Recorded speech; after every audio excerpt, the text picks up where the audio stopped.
Ladies and gentlemen, Year 8 Season 2 is finally here, Dread Factor. And this is everything you need to know about the new season, no hidden secrets. Except for one, but I can't tell you guys that one yet. Oh wait, will you have drops on your stream, by the way? Shut up, you worm. Let the man talk about the new season. Oh no, it's okay, Legion. But yes, I will be having drops on my stream on the season reveal by the time you're watching this video at twitch.tv/Athieno. Alright, and now into the new season. First up, we have the new operator called Athieno, something like that. But he has a gadget where it's basically like a Legion mine or like any kind of trap operator, but you can put like a my disc and you can activate him, and you can activate about 3 at a time. But it's about like a little smoke grenade. So think about it like from Valorant. If Omen were to do that like smoke thing on you and your whole screen goes, basically that's what it does when you walk into it.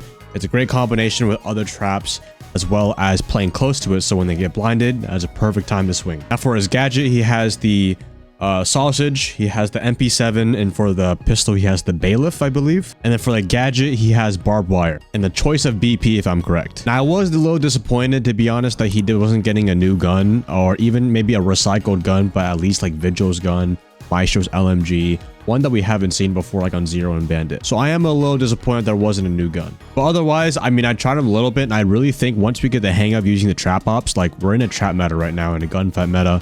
So definitely it's going to be good for intel across the map. Next up, we have the Consulate Rework. So the Consulate Rework is a whole top down bottom. Is almost like it's literally a new map in my opinion, because it doesn't have a lot of similarities, but it, you know, it has like the baseline. So first, the main changes I would say is there's a lot less windows on top floor.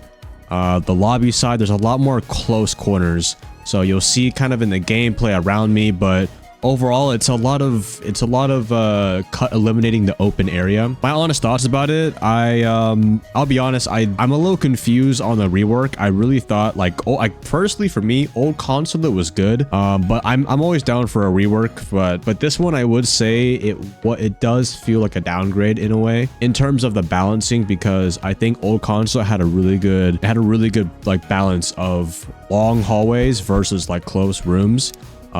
This one does remind me a little bit of like Favela, a lot of close corners and rooms, and everyone else in the creator chat was saying the same thing. However, you know, we got to play the map more, but I do definitely think there are some map control doesn't mean as much because there's just so many different rooms you can be in, you know. But that's just my opinion coming from a high champ player that plays these maps all the time, and I want to give my unbiased opinion. Well, it is kind of biased. So let me know what you guys think about the Consulate Rework below. Next up, we have the aim lane. Now, this is probably one of my favorite changes. Unfortunately, I'm so stupid and I forgot to record a lot of my content and the new changes on that test server, but I got a lot of gameplay. I would rather have that. But the aim lane is really simple. It's in the shooting range. It's going to be another area. It's actually really nice. It's better than I thought. So there are range options. There's going to be, you can choose between like big balls, pause. You can choose small balls, pause. But they're like from AimLab basically, in the red color.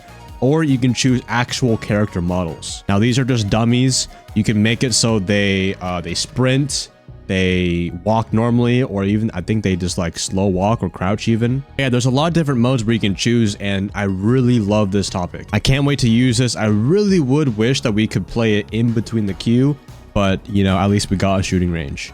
So huge up by Ubi. I like this one a lot. And a few things to add if there, you can have unlimited ammo as well. You can change the time limit as well, like 15 seconds, 30 seconds, 60 seconds. And you can even go for a new high score, which they have on screen. Next up, we have a new game mode, is the arcade mode in Siege. Now, personally, I think this should have been a thing from the start.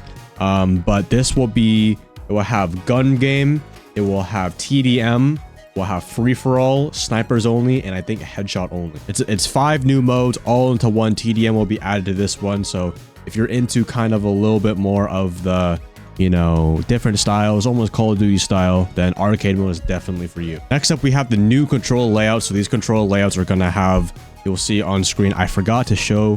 I'm really stupid for not going into it, but you'll see it in the test server, and I'll even make some more videos about it later on when I get more test server gameplay. It's going to be like a ton of different modes, like Southpaw. You can do like different, relay out your buttons and all that kind of stuff. So I think that's a really big up for you guys on console. Next up, we have the match replay free look. So basically this is going to be, well, free look and match replay.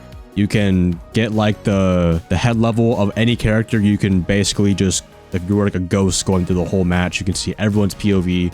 You can, you know, get cool cinematics. I think for content creators as well, this is going to be really good for looking around the map. You guys are definitely going to see me use this feature, so if you're a creator or maybe a montage guy, you're definitely going to like this feature. And it's going to be just in general, if you want to review your gameplay, it's going to be good. Now next up, we have a new secondary gadget. So I'll have some gameplay. I got a little bit of gameplay of it, but this is how it kind of looks like from a drone. A drone, basically, you know, it just blocks the entire doorway. Actually pretty neat. I thought it was going to be a blocker for like regular view as well. That was going to be insane, but it's only for drones. I think this would be really helpful if you're trying to like kind of hold a different setup. And this will help you kind of force them to face check. So I'll be really interested to see how this can work out. Speaking of secondary gadgets, some things you guys might not have missed is that Alibi and Smoke are losing their shield. They are now being placed with proxy gadgets. So no more shield on these operators. To be fair, I did think Smoke was a little strong with the shield, but either way, he's not OP at all. Moving on to the next change, we have the squad matchmaking. So this is a quick one, but basically, you know, like the one on the bottom where it says keep playing as team sometimes. Now it can just be take him. It can basically just take him to a new match instead of having to back out and then re-queue, just so you can kind of make it fast. So right as the match ends, you can bring squad in the next match, and it's going to be good. I think it's going to be a really good, because I'm always like leaving at the end of the squad, and you know, I think it's going to save a lot of time. The last one, you guys know I don't like this operator as much as Blackbeard. However, Grim is getting a buff. He's gonna have 2 stages of a buff. So the first one is gonna be his B launchers or his hives are going to detonate faster. They're gonna be a bigger radius and they're gonna last longer. The only thing is if they run through the bees, the effect will wear off pretty quickly.